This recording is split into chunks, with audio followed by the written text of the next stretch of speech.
안녕하세요. 오늘도 사연 살롱을 찾아주셔서 감사합니다. 저는 얼마 전 천운을 얻게 된 사람이에요.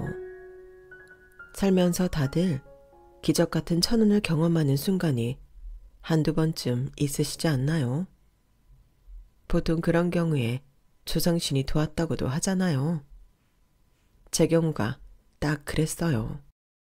제가 무슨 종교에 심취해서 이런 말을 하는 게 아니라 정말 조상신이 도왔다고 얘기할 수밖에 없다는 걸. 제 얘기를 들으시면 여러분도 인정하실 거예요. 저는 얼마 전 결혼을 앞두고 있었는데 저는 예비 남편과의 결혼을 아주 당연하게 생각하고 있었어요. 예비 남편과 저는 보통 인연이 아니었거든요. 7년 동안 연애를 했어요. 만나게 된 계기부터 정말 드라마 같았죠. 주변 사람들 역시 제 이야기로 영화나 드라마를 만들어야 한다고 했을 정도였거든요. 그 이유는 저희 두 사람의 이름이 같았기 때문이랍니다. 제 이름은 백지수고 남편의 이름은 박지수였어요. 성까지 백씨와 박씨로 상당히 비슷했고 심지어 같은 대학, 같은 과인 동기였답니다. 생년월일마저 비슷했는데 저는 3월 9일, 남편은 9월 3일생이었어요. 이러니 처음 대학에 들어갈 때부터 모든 동기들과 선배들에게 이목을 끌기 딱 좋았죠. 교수님들조차 저희를 보고 놀라워하셨고 몇 번이나 저희의 이름을 헷갈리자 아예 저는 그냥 여자지수, 예비 남편은 남자지수라고 부르시기 시작했어요. 너희 조 원래 조장이 박지수였니? 네, 교수님. 처음부터 저였습니다. 백지수는 어느 조야? 백지수는 이 강에 안 들어요. 아유, 너 앞으로 이름 쓸 때 그냥 남자지수라고 적어라. 나이 드니 눈도 침침하구원. 야, 너희 여자지수한테도 전해. 앞으로 내 수업 들어올 일 있으면 이름 그냥 여자지수라고 쓰라고. 네, 저희가 전달해 드릴게요. 저희 두 사람은 인적사항이 너무 비슷해서 여러 에피소드들을 겪었는데 한 선배가 제게 고백하는 문자를 예비 남편에게 잘못 보낸 적도 있었고 저희 두 사람의 성적이 바뀌어서 나온 적도 있었어요. 그리고 예비 남편과 제가 둘 다 학교 근처에서 자취를 했는데 택배 상자까지 뒤바뀐 적이 있었죠. 이런 일련의 사건들이 반복되자 당연히 동기들과 선배들은 틈만 나면 저희 둘을 보고 곧 커플이 될 거라면서 몰아가기 시작했는데요. 보통 주변에서 그렇게 몰아가면 오히려 커플이 될 확률이 낮아진다고 하는데 저희는 그렇지 않았어요. 정말로 대학교 1학년이 끝나기 전에 커플이 된 겁니다. 그 이후로 7년이나 사귀게 된 거고요. 사회생활하고 많은 사람들을 만났는데 하나같이 어떻게 하면 그렇게 오래 연애를 할 수 있는지 물어보더군요. 그러면 예비 남편과 제 대답은 늘 한결같았어요. 자주 만나지 않아서였다고요. 왜 결혼한 부부도 주말 부부가 더 행복하다는 말이 있잖아요. 저희가 딱 그랬답니다. 예비 남편은 군대를 좀 길게 다녀왔거든요. 학군 사관으로 활동하다가 대학교 졸업 후에 군대를 갔는데 본인이랑 잘 맞는 것 같다며 말뚝을 박아버린 거예요. 그 뒤로도 5년 동안이나 군 생활을 하면서 아예 직업 군인으로 살았고 바깥 사회로는 도통 나오지 않았어요. 저 역시 20대 초반에는 바쁘게 살았는데요. 저는 대학교 3학년 때 일본으로 교환학생을 떠나 일본에서 3년을 살았거든요. 한국에서 공부한 걸로는 현지 학생들의 대화를 전부 알아들을 수가 없었고 저는 피나는 노력으로 현지인이 아니냐는 소리를 들을 정도로 일본어를 마스터하고 왔답니다. 그렇게 치열하게 살았으니 예비 남편과 연락하기가 쉽지는 않았죠. 한국으로 돌아와 사회생활을 시작했을 때에도 예비 남편과 한 달에 한 번 만날까 싶을 정도로 연애를 쉬엄쉬엄 했어요. 보통 사람들 같았으면 진작에 헤어졌을 텐데 저희는 서로 각자의 일에 열정이 가득했기 때문에 자주 만나지 않아도 괜찮았어요. 만나는 횟수가 많지 않은 만큼 서로에게 질리지 않았던 것 같기도 하고요. 그러다 보니 저는 이 사람이 아니면 이런 연애를 길게 유지하기 어려웠을 거라고 생각했죠. 그래서 예비 남편이 사귄 지 7년 차 되었을 때 예가도 없이 갑자기 우리 그냥 결혼이나 할까? 하며 프로포즈를 해도 별 고민 없이 알았다고 했던 거예요. 남들처럼 풍선 날리고 꽃가루 뿌려놓지 않아도 오히려 그게 저희답다고 생각이 들었거든요. 그렇게 결혼을 약속하게 된 저희는 서로의 부모님을 찾아뵙고 상견례 할 날짜를 잡았어요. 결혼을 하자고 결정했을 때는 덤덤했는데 갑자기 가족들을 만난다고 생각하니 긴장이 되고 떨리더군요. 그동안 7년이나 사귀었는데 서로의 가족을 단 한 번도 만나본 적이 없었거든요. 일정상 저희 부모님을 먼저 만나러 갔는데 저희 부모님은 예비 남편을 마음에 들어 하셨어요. 서로 바쁜 와중에도 오랫동안 인연의 끈을 놓지 않았다는 것 자체가 사람이 진득하고 괜찮은 것 같다면서요. 우리 딸한테 얘기만 몇 번 들었지 실제로 보니 훨씬 남자답고 됨직하구나. 군대 나와서 지금은 취직도 했다고? 네, 무역회사인데 규모는 작지만 그래도 내실이 괜찮은 곳이에요. 우리 딸이랑 또 비슷한 일이네. 더이 정말 여러모로 참 비슷하구나. 아우, 제가 아무래도 여기 지수보다 외모는 훨씬 떨어지죠. 어머, 그런 이빠른 소리 안 해도 돼. 둘이 잘 어울리고 참 보기 좋네. 그날 식사 자리는 참 화기애애하고 좋았죠. 그래서 그 다음 주에 시댁에 인사드리러 갈 때 저도 모르게 마음이 좀 놓였어요. 한번 겪어본 일이기도 했고 어떻게 하면 어색하지 않게 분위기를 잘 이끌어갈 수 있는지도 감이 잡혔거든요. 그리고 당연히 시댁 식구들이 저를 마음에 들어할 거라고 생각했어요. 하지만 그건 저의 착각일 뿐이었답니다. 시댁 집안에 들어가자마자 저는 굉장히 당황했는데요. 시부모님 되실 분들은 저희 부모님이랑은 전혀 다른 태도로 절 맞이했기 때문입니다. 얘가 지순이? 네, 어머님 아버님 안녕하세요. 들어오렴. 시어머니는 저를 위아래로 찬찬히 훑어보시더니 혀를 차시는 거예요. 대놓고 찡그린 표정은 아니셨지만 저를 마음에 들어하지 않으신다는 걸 한 번에 알 수가 있었죠.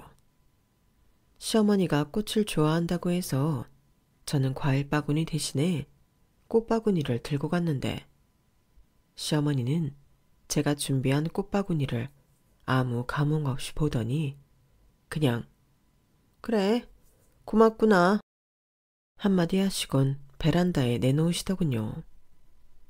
마치 내키지는 않지만 애써 친절하게 대해주려는 것처럼요.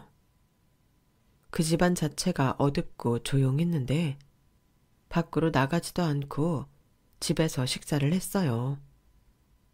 시누이가 있었으면 어땠을지 모르겠지만 그날 시누이는 선약이 있어서 못 온다고 했거든요. 그나마 예비 남편이 이래저래 대화를 많이 이끌어내서 조금씩 대화가 이어졌죠. 그래도 분위기는 저희 집에 갔을 때와는 완전 딴판이었고 저는 잔뜩 긴장한 상태에서 식사를 해서 음식이 전부 얹히는 것 같았어요. 대체 제가 뭘 잘못했길래 이런 태도를 보일까 싶더군요. 우리 지수는 회사에 들어간 지 얼마 안 돼서 아직 정신이 없는 것 같다구나. 그래, 너는 이제 어느 정도 적응이 됐겠네? 그래도 몇 년 됐으니. 네, 일도 전부 손에 익었고 사람들이랑도 잘 지내고 있어요. 전공 살려서 일하니까 아무래도 편하더라고요. 아마 신랑도 빨리 적응할 수 있을 거예요. 그럼 지금은 직함이 뭐야? 아, 얼마 전에 대리 달았어요. 그래? 뭐 엄청나게 높을 줄 알았는데 그건 아니구나. 일본 교환학생도 다녀왔는데 그런 건 좋게 안 쳐주니? 요즘에는 그런 사람들이 워낙 많아서요. 그럼 회사에서 일하는 거야 뻔하겠네. 그런데 우리 지수 살림을 하나도 안 도와준 거야? 아무리 일이 바빠도 그렇지. 아들 냉장고 보니까 텅텅 비었던데. 네? 아니, 애가 군생활 할 때도 그렇고 지금도 애가 바빠서 집에 잘 못 들어오니까 막 살림이 엉망이던데 청소도 한 번을 안 해줬나 보구나. 고작 대리면서. 아직 결혼도 안 하고 살림도 합치지 않았는데 시어머니는 예비 남편의 자취방 살림이 엉망인 걸 제 탓을 하는 거예요. 도대체 이게 무슨 경우인가 싶었죠. 그리고 저는 아직 20대인데 제 나이에 대리인 게 그렇게 빠른 건 아니어도 남들보다 뒤처진 건 아니었거든요. 그래서 저도 모르게 순간 욱하는 마음이 들어서 얘기를 했어요. 지수 군생할 때는 저도 해외에 있었으니까요. 그리고 저도 퇴근하면 저희 집 살림하느라 바빴고요.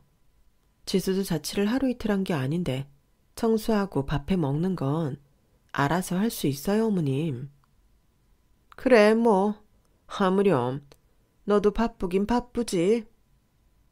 일본에서 몇 년 있었다고 했지? 3년? 4년? 3년이요, 아버지.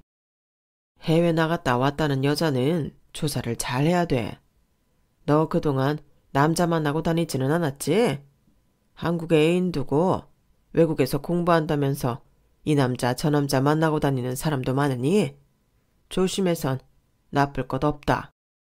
제가 일본에서 알바하고 공부하느라 얼마나 치열하게 살았는데 시아버지가 그 시간을 저런 식으로 이야기하니 솔직히 화가 많이 났습니다. 서로 초면인데 무슨 압박 면접 보는 것도 아니고 이건 너무 지나치다고 생각이 들었죠. 그런데 제가 뭐라고 하기 전에 시어머니가 얼른 시아버지를 막아 제가 화낼 수도 없게 하시더군요. 아, 사람 면전화대 대고 그런 말을 해. 어련히 알아서 잘했으려고. 그래, 우리 지수는 그럴 사람 아니에요, 아버지. 일본 유학 생활이 그렇게 여유롭지가 않아요, 아버님. 저는 공부도 하면서 알바해서 생활비도 벌어야 해서 더 힘들었고요. 그래, 그래. 이가 괜한 말을 한 것이니 너무 마음 쓰지 말아라. 시어머니와 예비 남편이 제 편을 들자 시아버지도 더 이상 아무 말씀을 안 하시더군요.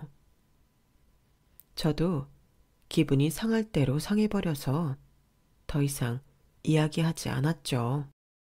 그날의 자리가 모두 끝날 때까지 저는 그냥 조용히 의기소침해 있다가 나왔어요. 그런데도 예비 남편은 제게 별 말도 안 하고 그냥 집으로 보내주더군요. 시부모님의 태도는 정말 기분이 나빴지만 그렇다고 예비 남편에게 크게 화를 내기엔 저도 조심스러웠어요. 아무래도 어르신들이잖아요. 그래서 나중에 제대로 한 소리를 해야겠다 생각만 하고 일단은 가만히 있었는데요. 며칠 후 저희는 그날 오지 않았던 신우이를 만나게 되었어요. 신우이가 강남에 있는 학원을 다니며 공부 중이었기 때문에 학원 끝나는 시간에 맞춰 신우이를 데리러 갔죠. 신우이는 저희보다 4살 어렸는데 대학원을 들어가려 준비 중이었거든요. 그 차 많고 복잡하고 사람 많은 곳에서 운전을 해서 데리러 갔는데 예비 남편이 말하길 신우이가 그렇게 걷는 걸 싫어해서 차가 없으면 안 된다는 거예요. 예비 남편은 차가 없고 저만 운전을 해서 제 차로 이동을 했는데 정말 너무 힘들더군요. 우여곡절 끝에 신우이를 태웠는데 신우는 건성으로 안녕하세요. 한마디만 던지더니 대뜸 우리가 어떤 식당을 가야 한다며 주소부터 부르는 거예요. 사실 제가 이미 골라놓았던 식당이 있었는데 예비 남편은 신우이의 말만 듣고 그럼 거기로 가자고 하더군요. 저는 사람들을 피해 운전하느라 정신이 없어서 그 가게가 어떤 곳인지 신경도 쓰지 못한 채 일단 알았다고 했고 조수석에 있던 예비 남편이 대신 주소를 찍어주었죠. 아무 생각 없이 내비를 따라가는데 한눈에 봐도 엄청 고급스러울 것 같은 한우집이었어요. 아니나 다를까 메뉴판을 집어드는데 가격이 말도 안 되게 비싼 겁니다. 제가 당황하는 사이 이미 신우이는 주문을 마쳤어요. 그래서 미처 다른 가게를 가자고 이야기를 꺼내보지도 못했죠. 신우이가 마치 여러 번 와본 사람처럼 주문을 하길래 이런데 자주 오시나 보다고 이야기를 하니 자기도 처음 와서 제일 좋아 보이는 걸 시켰다는 겁니다. 저는 또 한 번 기분이 확 나빠졌지만 기왕 먹는 김에 좋은 마음으로 먹어보려고 계속 제 속을 다스렸는데요. 그런데 신우이는 제가 대화를 해보려고 해도 대답을 하는 둥 마는 둥 계속 배고파. 왜 이렇게 안 나오지? 하며 저한테는 신경도 쓰지 않는 거예요. 그러더니 음식이 나오자마자 정말 개눈 감추듯 개걸스럽게 먹어치우는 겁니다. 딱 봐도 신우이가 몸집이 좀 있고 통통한 편이라 많이 먹을 거라 예상은 했지만 아무리 그래도 혼자서 12인분을 먹어치울 줄은 몰랐거든요. 덕분에 저는 그날 고깃값으로만 50만 원 넘게 써야 했어요. 그것뿐만이 아니라 신우는 제 부모를 닮아서인가 무례함도 정도가 지나치더군요. 엄청난 양의 고기를 먹어치우고 후식을 기다리던 신우이는 그제야 배가 차고 여유가 생겼는지 저에게 먼저 말을 걸어왔는데요. 근데 두 분 결혼 준비는 잘 돼가요? 네, 저희는 천천히 준비하기로 해서 급하게 하지 않으려고요.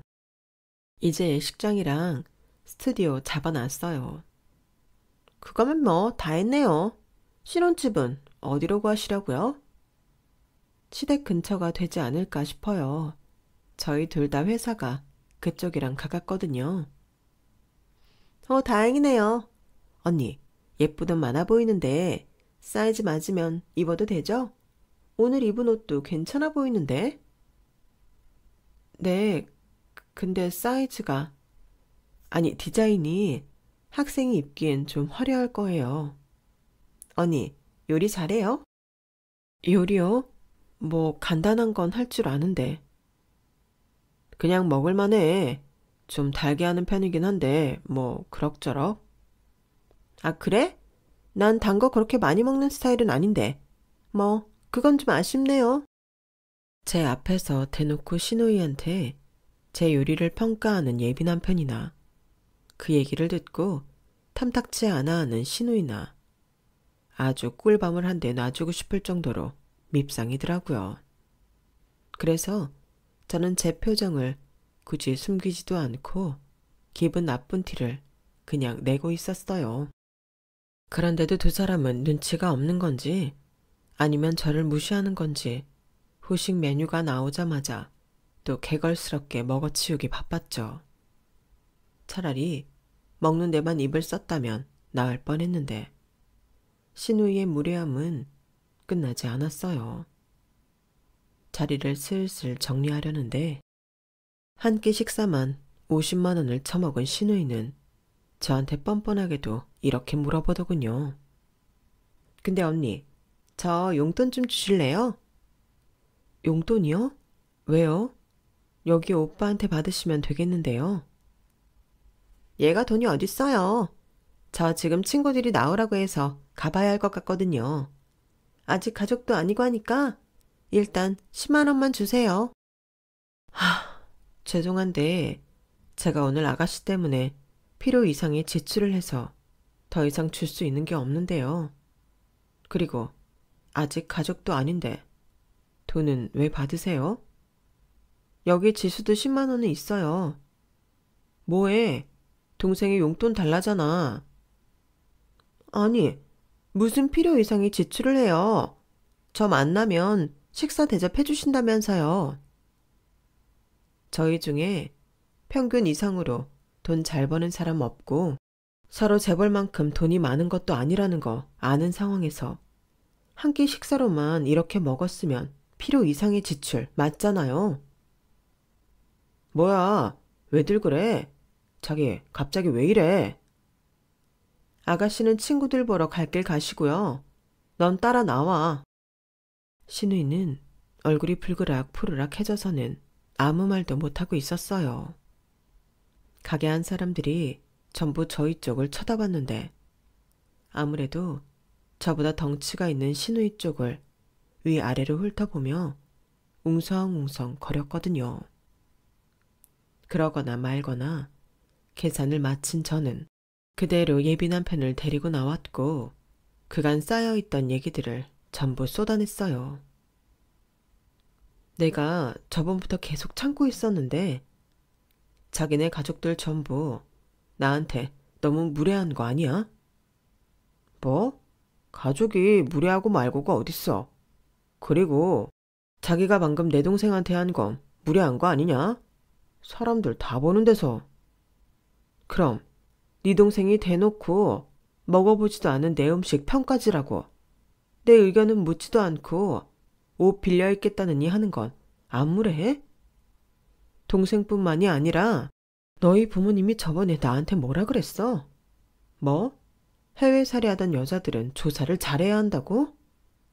그딴 소리를 아무렇지도 않게 사람 면전에 뱉어대는데 너는 그게 그냥 가족이라서 아무렇지 않다는 거야? 어른들 그냥 노파심해하는 말 같다가 왜 그렇게 예민하게 받아들여? 그게 네 입장이야? 그게 다야? 뭐가 또? 내가 저번부터 생각해봤는데 우리 잠깐 시간 좀 갖고 다시 생각하자. 난 이 결혼 다시 생각해봐야겠어. 그날 그렇게 이야기를 하고 헤어진 저희는 약 일주일 정도 서로 연락을 하지 않았습니다. 딱 한 번 스튜디오 예약 때문에 날짜를 2달 뒤로 미룬다는 이야기만 했네요. 예비 남편에게 그렇게 강하게 얘기했지만 저도 사실 마음이 많이 복잡하긴 했어요. 제가 너무 성급하게 결단을 내리려는 건가 싶기도 하고 이제라도 헤어지는 게 맞는 건가 싶기도 했죠. 그래서 친구들을 만나 시댁 식구들을 만난 이야기를 전부 들려주며 고민 상담을 했는데요. 친구들은 한 명도 빠짐없이 전부 엄청나게 욕을 했어요. 당장 다른 남자 만나라면서요. 야, 우리 아직 30 안 됐어. 지금 도망칠 수 있을 때 얼른 도망쳐. 그래, 세상에 좋은 시댁 생각보다 많아. 그쪽 집안은 벌써부터 틀려먹었다, 야. 장장 7년을 만났는데 어떻게 그렇게 모자르듯이 정리가 돼. 결혼은 안 하더라도 얘랑 헤어지는 건 좀 힘들 것 같은데. 다다음 달이면 8년 차야, 우리. 그게 뭐가 중요해? 야, 정신 차려. 몇십 년 같이 산 부부도 수틀면 이혼하는 세상이야.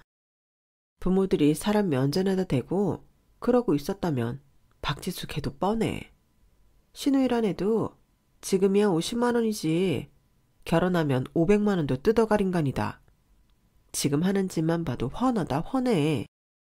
듣다 보면 제 친구들 말이 하나도 틀린 건 없었어요. 그렇지만 오랫동안 한 사람이랑만 연애를 하다 보니 다른 사람 만날 엄두가 안 나는 것도 사실이었어요. 독하게 마음을 먹어보려고 해도 다시 누군가를 만나 결혼을 약속하고 그런 과정을 반복할 생각을 하니 자신도 없었고요. 그리고 시누이 때는 아니었지만 시부모들이 그렇게 막말을 했을 땐 예비 남편도 중간에서 나름 애를 썼거든요. 제가 이렇게 고민을 하고 있는데 예비 남편이 먼저 저에게 연락을 하고 집 앞까지 찾아오더군요. 자기가 부모님한테 제대로 잘 말씀드렸고 다시는 그런 일 없을 거라면서 제게 다시 한번 좋게 생각해 달라는 겁니다. 어르신들이 한 번 정도는 실수하실 수 있잖아. 한 번만 자기도 넘어가줘. 정말 미안하시대. 다음에 만나면 절대 안 그런다고 하셨어. 나도 미리 부모님께 친절하게 대해달라고 말씀 못 드린 거 미안해. 그리고 지영이한테도 말 잘해놨어. 철딱선이 없는 짓이었다고 따끔하게 혼냈으니까 자기도 화 풀어. 응? 나도 앞으로는 우리 가족들이 무례하게 굴거나 하면 자기 편 들어줄게. 예비 남편이 그렇게 저에게 사과하자 저는 또 마음이 풀렸어요. 부모님께 서로 인사도 다 드린 마당에 이제 와서 결혼을 모른다는 게 사실 저도 부담이 되는 일이긴 했거든요. 그래서 저희 부모님께는 이런 일이 있었다는 것도 말씀을 아직 안 드렸었고요. 그래서 저는 한 번만 더 예비 남편을 믿어보자고 하고 사과를 받아주었답니다. 다시 예전처럼 예식장도 보러 다니고 청첩장도 맞추러 다니고 하게 된 거죠. 그리고 얼마 후 상견례 자리에서도 시부모님은 전부 다 저에게 친절히 하시려고 하셨어요. 저희 부모님 앞에서 말씀도 조심하려고 하셔서 다행이었습니다. 시누이 역시 눈치껏 적당히 먹고 조용히 있더라고요. 따로 저에게 미안하다는 말을 한 건 아니었지만 그래도 조심하려는 게 보여서 저도 한번 마음을 풀고 넘어가길 잘했다는 생각도 들었어요. 그렇게 바쁘게 일도 하고 결혼 준비도 하며 지내고 있는데 어느 날 시어머니한테서 연락이 온 겁니다. 저랑 둘이서 한번 만나자고 하시더군요. 갑자기 무슨 일일까 싶었는데 시댁 근처 카페에서 만난 시어머니가 갑자기 저에게 한 서류 봉투를 건네는 거예요. 이건 우리 아들 재산 목록이랑 범죄 이력 확인서, 보험들이다. 너한테만 무작정 요구하면 네가 기분 나쁠 수 있어서 일단 우리 아들 거 먼저 가능한 대로 뽑아왔어. 이런 서류들을 왜 저한테 주세요? 너도 이거 하나씩만 뽑아다 주려무나. 건강검진은 우리 아들도 아직 안 받아서 그건 너희들이 손잡고 다녀오거라.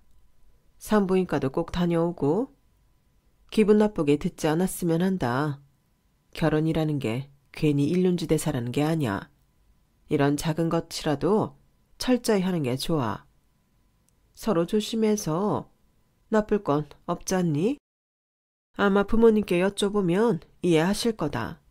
혹시나 네가 부당하다고 느낄까봐 내가 오늘 먼저 우리 아들 서류 건네주려고 부른 거란다. 아, 네.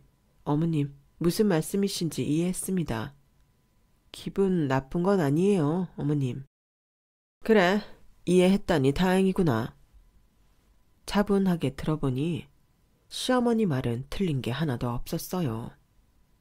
솔직히 제가 못 믿어와서 이런 서류들을 요구하는 거라고 하더라도 먼저 예비 남편의 서류를 건네주며 하는 말이니 제가 거절하기도 그렇고요. 어른이 이렇게까지 얘기하시는데 기분 나쁜 티를 보이면 오히려 못 믿었게 생각하실 것 같아서 저는 담담하게 그러겠다고 말씀드릴 수밖에 없었죠. 그리고 저는 건강이나 그동안 저축했던 것이나 부끄러울 만한 것이 없었기 때문에 서류를 가져다 드리면 오히려 제 입장에서도 당당해지니 좋을 것 같았어요. 그래서 시어머니가 말씀하신 대로 당장 그 다음 주에 예비 남편과 손잡고 함께 건강검진도 받고 산부인과도 다녀왔답니다. 그리고 바로 며칠 뒤 저는 시댁 식구들 예단을 해드리려 번화가에 있는 백화점을 갔어요. 직접 눈으로 보시고 고르는 게 좋을 것 같아 다 같이 만나 이동을 했고 명품관부터 차례대로 훑으며 쇼핑을 즐기고 있었죠. 시아버지는 시계를 고르시고 시어머니는 주얼리 세트를 고르셨어요. 시누이는 가방을 골랐고요. 저는 기왕 예단하는 김에 최대한 시부모님께 어울리는 걸로 골라드리기 위해 굉장히 노력했는데요. 그런데 시댁 식구들은 다들 자꾸만 자신에게 어울리지도 않는 모델을 고집하는 거예요. 직원분들도 손님께는 다른 게 더 어울린다며 애써 돌려 말했지만 그럼에도 들은 척도 하지 않았죠. 제 눈에는 3명 다 어떻게든 10만 원이라도 더 비싼 모델을 고르려고 애를 쓰고 있는 것 같았어요. 시아버지 시계를 고를 때도 저와 직원분은 그 연령대와 아버님 평소 스타일에 맞는 클래식한 모델을 추천해 드렸는데요. 그럼에도 시아버지는 자꾸만 새로 나온 모델을 고집하시다가 클래식 라인 중 당신이 고집하시던 모델보다 더 비싼 모델을 보자마자 곧바로 말을 바꾸시는 거예요. 시어머니와 시누이도 마찬가지였고요. 그런 속내가 너무 빤하게 보여져서 저는 열심히 골라주다가도 기분이 상하더군요. 집 한 채 가격은 아니었지만 그래도 거의 차 한 대 값은 쓰게 되더라고요. 그렇게 정신없게 쇼핑을 끝내고 포장을 기다릴 때 저는 예비 남편에게 살짝 예물 얘기를 꺼냈어요. 자기, 근데 저번에 스케줄 알아본다고 한 거는 어떻게 됐어? 다다음 주에는 예물하러 간다며. 어디로 가게? 아, 이제 알아봐야지. 연차 써도 되냐고 물어볼게. 아마 될 거야. 저번 달부터 얘기해오던 걸 아직까지 아무것도 안 알아본 거야? 오늘 해봤으니까 이제부터 알아보면 되잖아. 아무렇지도 않게 준비를 하나도 안 했다는 예비 남편을 보니 가뜩이나 피곤하고 기분 안 좋은데 화까지 나더군요. 그래도 어른들 계신 자리니까 나중에 따로 둘만 있을 때 이야기를 하든지 해야겠다고 생각했죠. 어쨌든 오래 돌아다녔던지라 다들 다리도 아프고 피곤해져 근처에서 식사를 하기로 했는데요. 시누이는 가방을 받자마자 친구들을 만난다며 가버렸고 남은 사람들끼리만 이동을 하기로 했어요. 미리 알아두었던 식당으로 이동했는데 워낙 유명했던 곳이라 번호표를 받고 기다려야 했어요. 그 사이 저는 잠깐 예비 신랑에게 외투를 맡기고 화장실을 다녀왔는데 다녀오니 예비 남편이 제 외투를 뒤적이고 있는 거예요. 그러더니 주머니 속에서 핸드폰을 꺼내 전화를 받더군요. 저는 별 생각 없이 전화를 건네받으려고 예비 신랑에게 다가가 손을 내밀었는데 갑자기 예비 신랑의 의미심장한 목소리가 들렸어요. 그리고 무서운 이야기를 꺼냈어요. 유방하며? 네. 아, 잠시만요. 자기, 언제 쉰다 그랬지? 어? 금요일. 금요일 1시로 잡아주세요. 네네, 알겠습니다. 그렇게 예비 남편은 전화를 끊었죠. 저는 당황하고 긴장된 마음으로 무슨 내용인지 물었어요. 하지만 예비 남편은 몇 초 동안 아무 말 없이 침묵하다가 벼랑간 저를 굉장히 차가운 눈으로 보는 겁니다. 그러더니 제게 제 핸드폰을 건네주며 이렇게 말했어요. 너 유방암이래. 금요일에 예약 잡았으니 가봐. 뭐? 갑자기 그게 무슨 소리야? 내가 유방암이라고? 너는 대체 평소에 몸을 어떻게 굴리고 다녔길래 이딴 결과가 나와? 아, 망측해라. 전화를 우리 아들이 받아서 다행이네. 초상신이도 왔네. 초상신이도 왔어. 내가 그때 그랬지. 해외살이 하던 년들은 조사 철저히 해야 한다고. 나 아니었으면 어쩔 뻔했어. 저는 그런 결과가 나왔다는 말도 믿기가 어려웠는데 시댁 식구들은 기다렸다는 듯이 저를 비난하기 시작했어요. 저는 사실 머리로 납득이 안 갔어요. 이 일이 아니라도 저는 건강검진을 주기적으로 받는 편인데 단 한 번도 몸에 이상이 있다는 얘기를 들은 적이 없었거든요.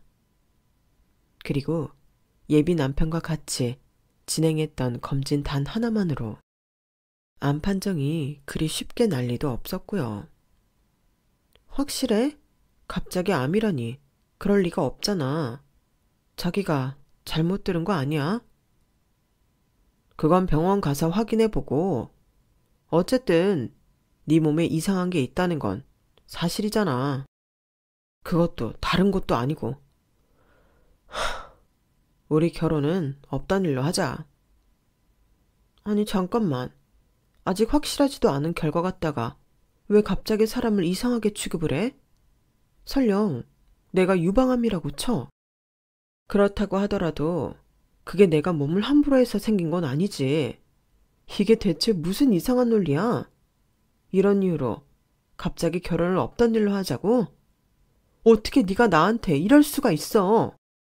네가 지금 큰 소리 칠 때야. 오히려 넌 나한테 미안해 해야지. 나는 그동안 너랑 아무리 멀리 떨어져 있어도 덜 믿었는데 옛말에 어른들 말씀 들어서 손해볼 거 하나 없다고. 너 해외살이 할 때 아주 막 살았구나. 진짜 배신감 느낀다. 그 오랜 시간 동안 어떻게 그렇게 날 감쪽같이 속여왔을 수가 있어? 제정신이야? 아무리 개소리라도 어느 정도 근거가 있게 해야지. 무슨 말도 안 되는 논리로 사람을 몰아가냐고.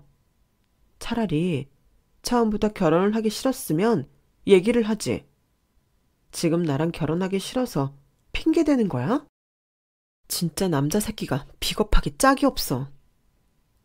네가 이런 애인 줄 몰랐으니까 나도 여기까지 온 거지. 됐다.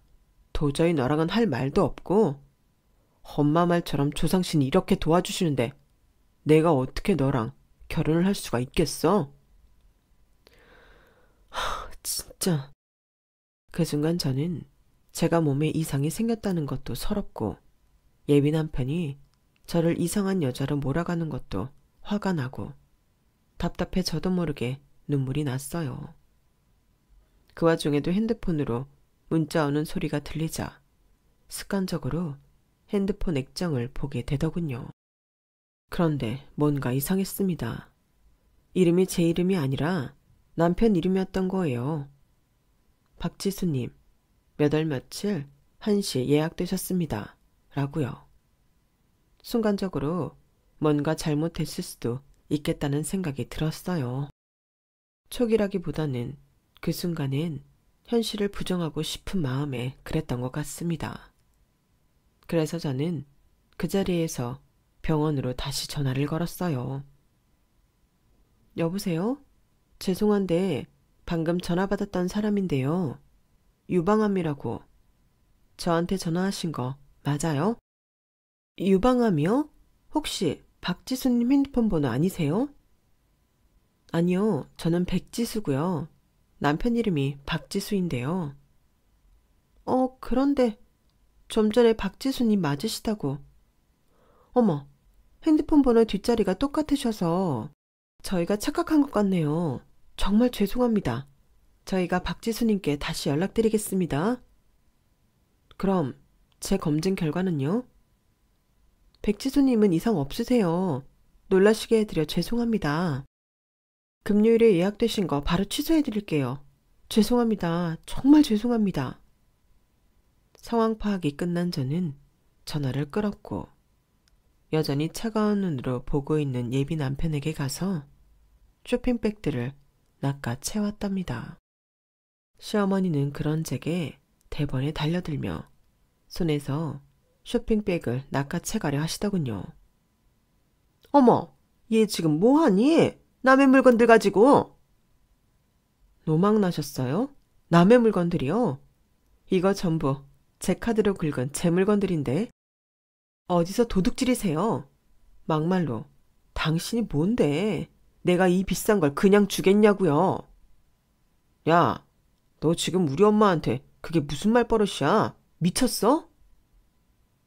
니네 가족들이야말로 단단히 미친 것 같은데 결혼도 엎어졌고 이제 생판 남인데 무슨 낯짝으로 이걸 다시 들고 갈 생각을 해? 에휴, 놔둬라. 저거 병들고 더러운 주제에 돈이라도 챙겨보겠다는 속셈 같은데. 그래, 앞으로 항암 치료니 뭐니 하면 돈 얼마나 많이 깨지겠냐? 그 치료 비용이 우리 지갑에서 안 나간 것만으로 조상신이 도우신 게야. 조상신이 누굴 도와요? 당신들을요? 뭔가 착각하시는 모양인데 조상신이 도운 건 저거든요?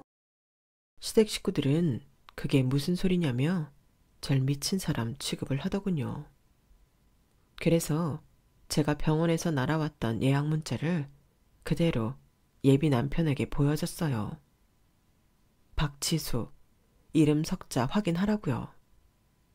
예비 남편은 멍하니 눈만 꿈뻑거리며 제 폰을 들여다보더라고요. 때마침 남편의 핸드폰 벨소리가 울리기 시작했어요.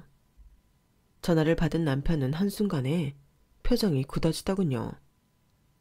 제가 유방암이라고요? 전 남잔데요. 그동안 남자가 몸을 얼마나 함부로 했으면 그딴 병에 걸리니? 항암 치료 잘 받고 2번 다시 연락하지 마. 죽여버리기 전에. 항암이고 나발이고 위자료는 빈틈없이 청구할 테니까 그리들 아시고. 그럼 잘들 화이팅 해보세요. 그 전까지 제게 표독스럽게 막말을 해대던 시부모님은 창백한 얼굴로 아무 말도 못하고 계셨고 예비 남편은 통화 중이라서 제 말에 적당한 대꾸도 못했어요. 저는 야무지게 쇼핑백 주차권 전부 챙겨서 그들에게 등을 돌리고 나와버렸습니다. 등 뒤에서 예비 남편은 뭐라 심각한 목소리로 얘기를 하더니 풀썩 하는 소리가 들리더군요. 사람들이 웅성거리고 시어머니가 사람들에게 119를 불러달라고 외치는 소리가 들렸지만 전 뒤도 안 돌아보고 나와버렸답니다. 예단으로 산 물건들은 다행히 포장도 안 뜯고 결제한 지 얼마 되지 않아서 환불하는 거라 전부 문제없이 카드 취소를 할 수 있었어요. 저는 곧바로 집으로 돌아왔고 부모님께도 이 일을 자세히 말씀드렸죠. 저희 부모님은 정말 크게 화를 내셨어요. 그래도 한 이틀쯤 진정을 하시고 나니 정말 조상신이 도우신 일이라며 다행이라고 마음을 정리하시더군요.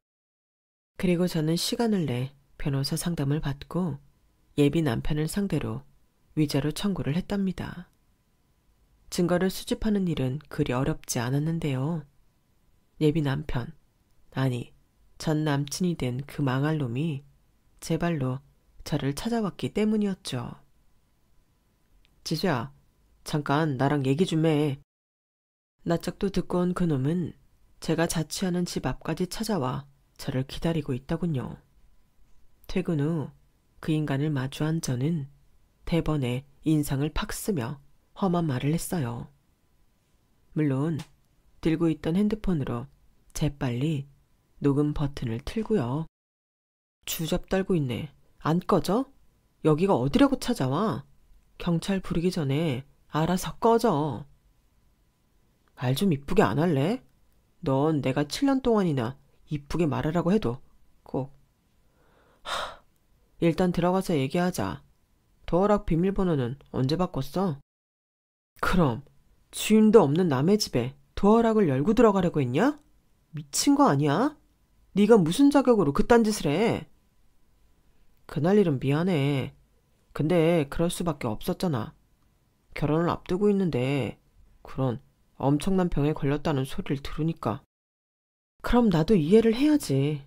그런 엄청난 병에 걸린 너랑 결혼 같은 걸 할 수는 없잖아? 야, 남자랑 여자가 같아? 지금 너 나 좀 아프다고 이렇게 바로 버리는 거야? 우리가 사귄 게 자기마치 7년이야, 7년. 아니지. 이제 8년이라고.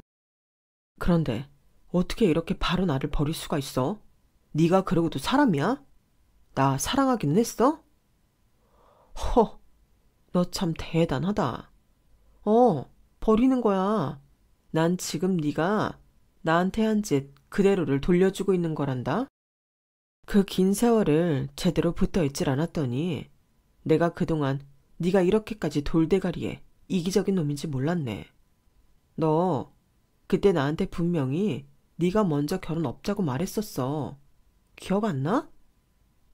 그건 네가 유방암 걸린 줄 알았으니까 그런 거고 지금은 오해가 다 풀렸잖아. 거기까지만 녹음을 하고 저는 바로 경찰을 불러 그놈을 치워버렸습니다. 경찰들에게 끌려가면서도 그 정신 나간 인간은 자기한테 어떻게 그럴 수가 있냐며 난리를 치더군요. 그놈이 본인 입으로 자기가 한 짓을 시인하는 말을 녹음했어야 했거든요. 그 인간들 부모들에게서도 차례대로 연락이 왔지만 다 차단해버렸어요. 몇 번 집 앞으로 찾아오는 걸 그때마다 경찰을 불렀더니 더 이상 찾아오는 일은 없더군요. 나중에 알고 보니 그 인간은 정밀 검사를 받고 나서 유방암 판정을 확정적으로 받았다고 해요. 하지만 그런 병에 걸린 게 면죄부가 될 수는 없잖아요. 저는 그런 그놈한테 파온 위자료를 1원 한 장까지 야무지게 받아냈답니다. 저와 그 인간은 공통적으로 알고 지낸 지인들이 정말 많았는데요. 사실 저는 저희의 파온 사유에 대해 그렇게까지 떠벌리고 다니진 않았어요. 정말 친한 동기들 몇 명한테만 그날의 일을 들려주었죠. 그런데 소문은 퍼지고 퍼지더니 나중에는 급기야 그 놈이 문란한 생활을 하다가 그 불치병을 얻은 줄 알더라고요. 제가 그런 오해를 받아서 억울했다는 이야기가 입에서 입으로 전달되다 보니 그렇게 변질된 것 같았어요. 하지만 저는 굳이 나서서 고쳐주지는 않았어요. 어쨌든 제가 악의적으로 퍼뜨린 소문은 아니니까요. 덕분에 그 못된 놈은 치료만 받으며 회사도 동기들도 다른 친구들도 안 만나고 집에만 있는 모양이더군요. 그 소식을 끝으로 저는 더 이상 그 인간에 대한 소식은 듣지 못했네요. 위자료까지 전부 받아내고 그 인간과의 모든 연결고리가 끊어지고 난 뒤 사실은 저도 후유증이 세게 오기는 했었어요. 아무래도 오랜 기간 동안 만났고 결혼 준비까지 거의 하던 사람이랑 그런 일을 겪고 나니 한동안 축 처진 생활을 하게 되었죠. 그렇게 몇 주를 지내다가 문득 잘못한 것도 없는 제가 이런 생활을 하는 게 억울해서 요즘은 여행을 많이 다니고 있답니다. 그동안 너무 바쁘고 치열하게만 살아왔는데 이참에 제 자신도 돌보고 좀 넓은 세상을 보며 식견을 키워보는 게 좋을 것 같아서요. 무엇보다 앞으로는 사람을 보는 해안을 키워볼 계획이랍니다. 저의 파란만장했던 파운스토리를 들어주신 분들께 모두 감사드려요. 들어주신 모든 분들 마음 따뜻하고 행복한 하루 되시길 바랍니다. 여러분, 사연 댓글에 응원과 현명한 조언 부탁드려요. 좋아요와 구독은 저에게 큰 힘이 됩니다. 오늘도 좋은 일 가득하세요.